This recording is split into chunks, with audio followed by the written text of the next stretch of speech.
I bow to all friends and well-wishers who have been viewing these videos, sharing them, subscribing to them, and giving encouragement in 100 ways that keeps one going. Thank you all. We live in very turbulent times, taxing times, the times that so impinge upon us that it is very difficult to maintain a sanity and equanimity and an equipoise. Forces are out there pulling and pushing us on all sides. They have been there for ages, and India has withstood all those forces, all those impingements, and has remained great. What is great in India? It is her tolerance. It is her accommodativeness.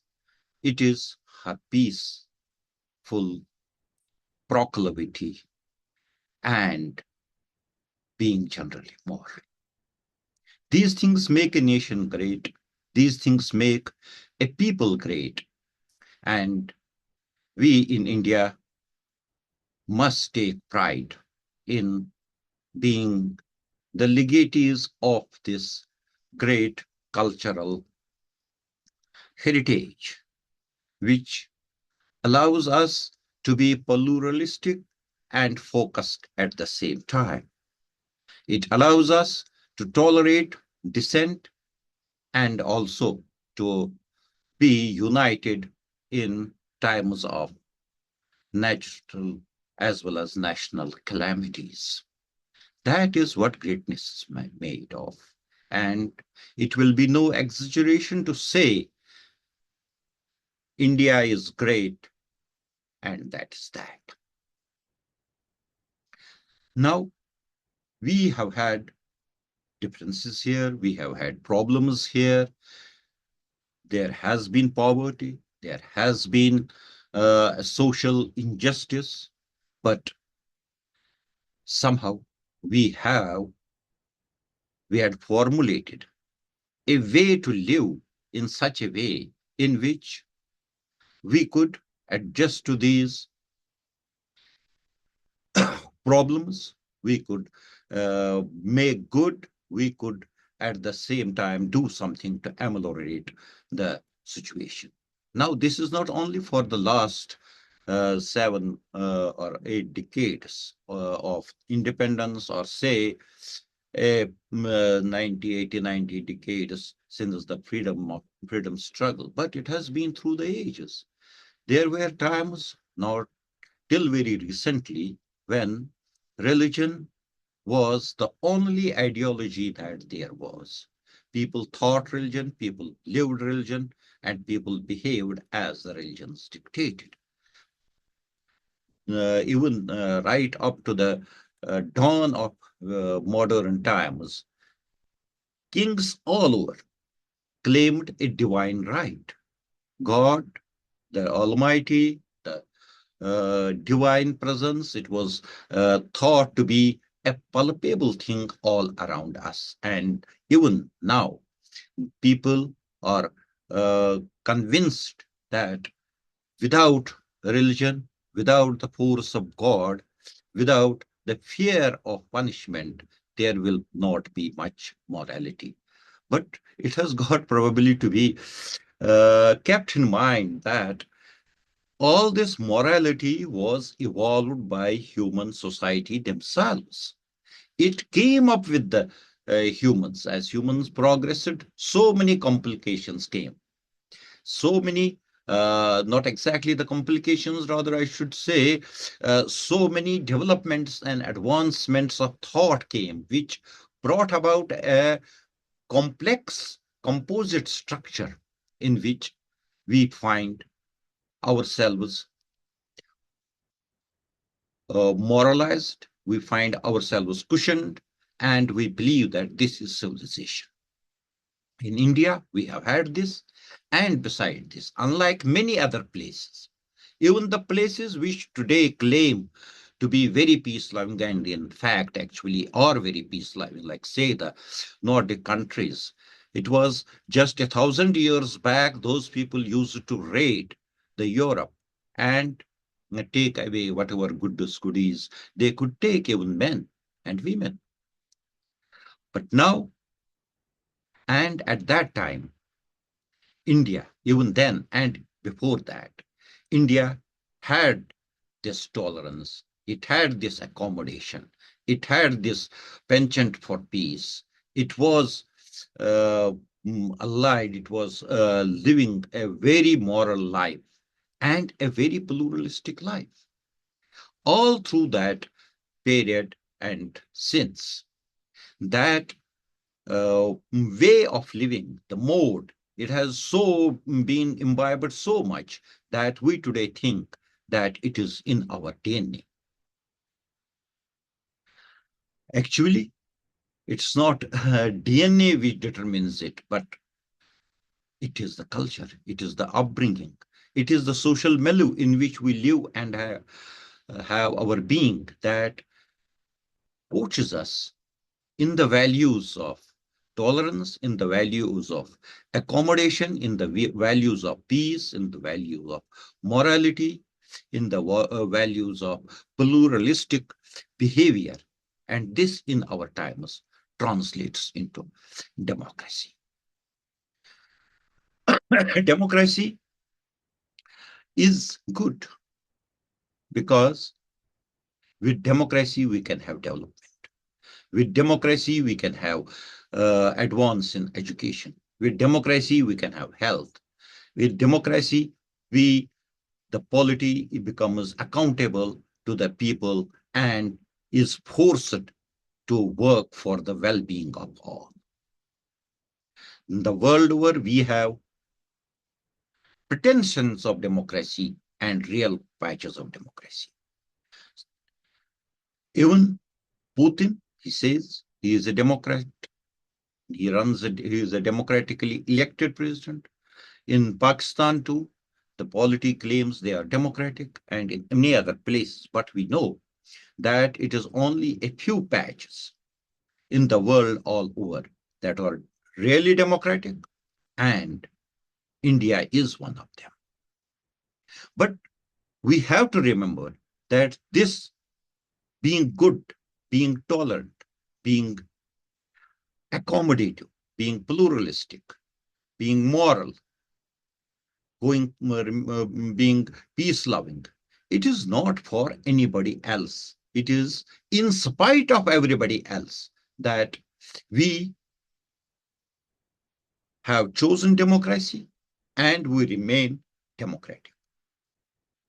This democracy, we often nowadays hear an argument that there is no place for democracy when we are surrounded by undemocratic nations, societies, groups. People sometimes do argue that there is no need for democracy because look, in place A, place B, place C, there is no democracy. In the first place, it needs to be pointed out, which they ignore, that those places are nowhere near where India stands today.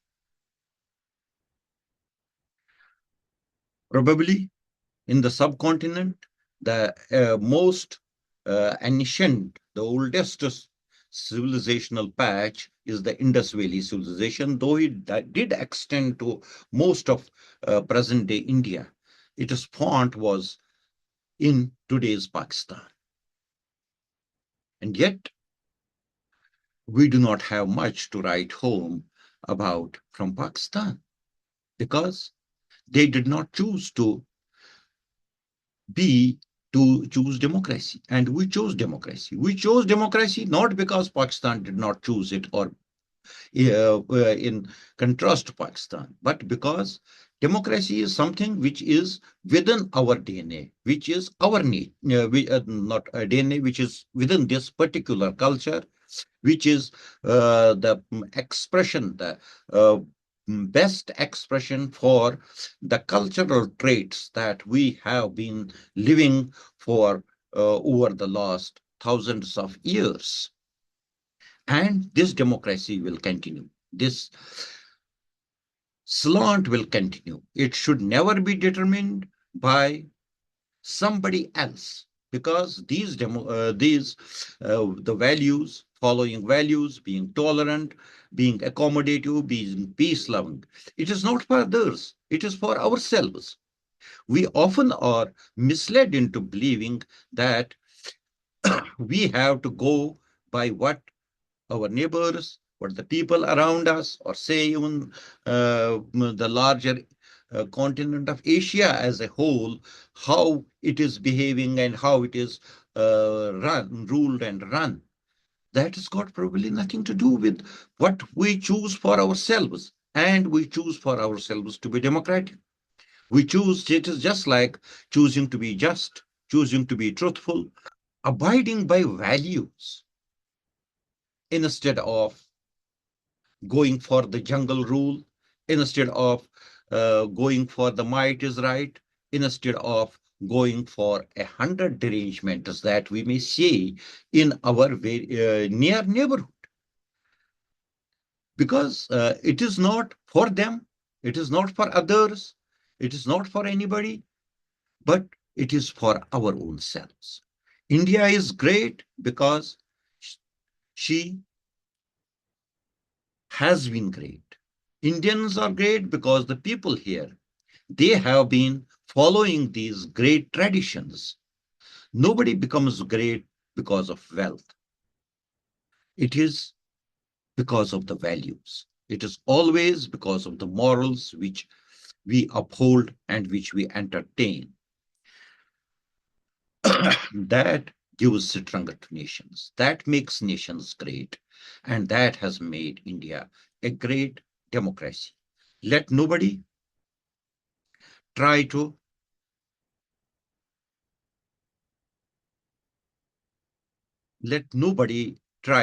subvert this great phenomenon by opportunistic comparisons, by misleading statements, by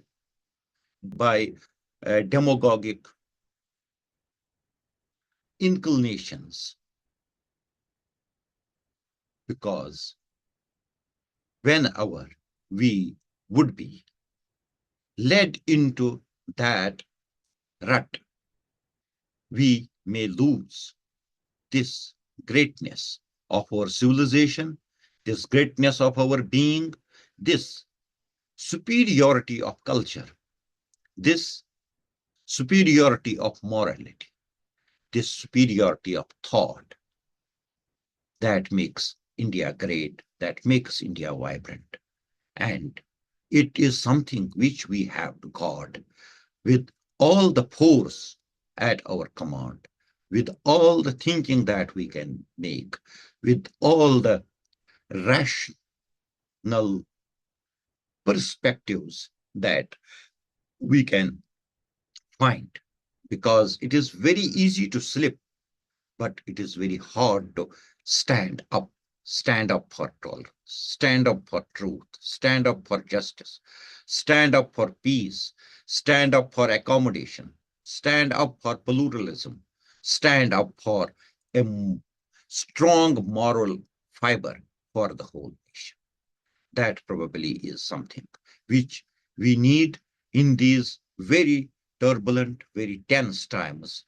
And the history of India tells us that we shall be able to hold on to those values. But at the same time, we all must accept that the path is very slippery. There, it is not very difficult to get into the rut, to slip from this good ground and be lost and become one of the deranged nations, of the civilizations in decay, of the people who live for, by, and of the machoists, the mightiest, the strong, and the bullish force, which is not an expression of a civilizational. Thank you very much.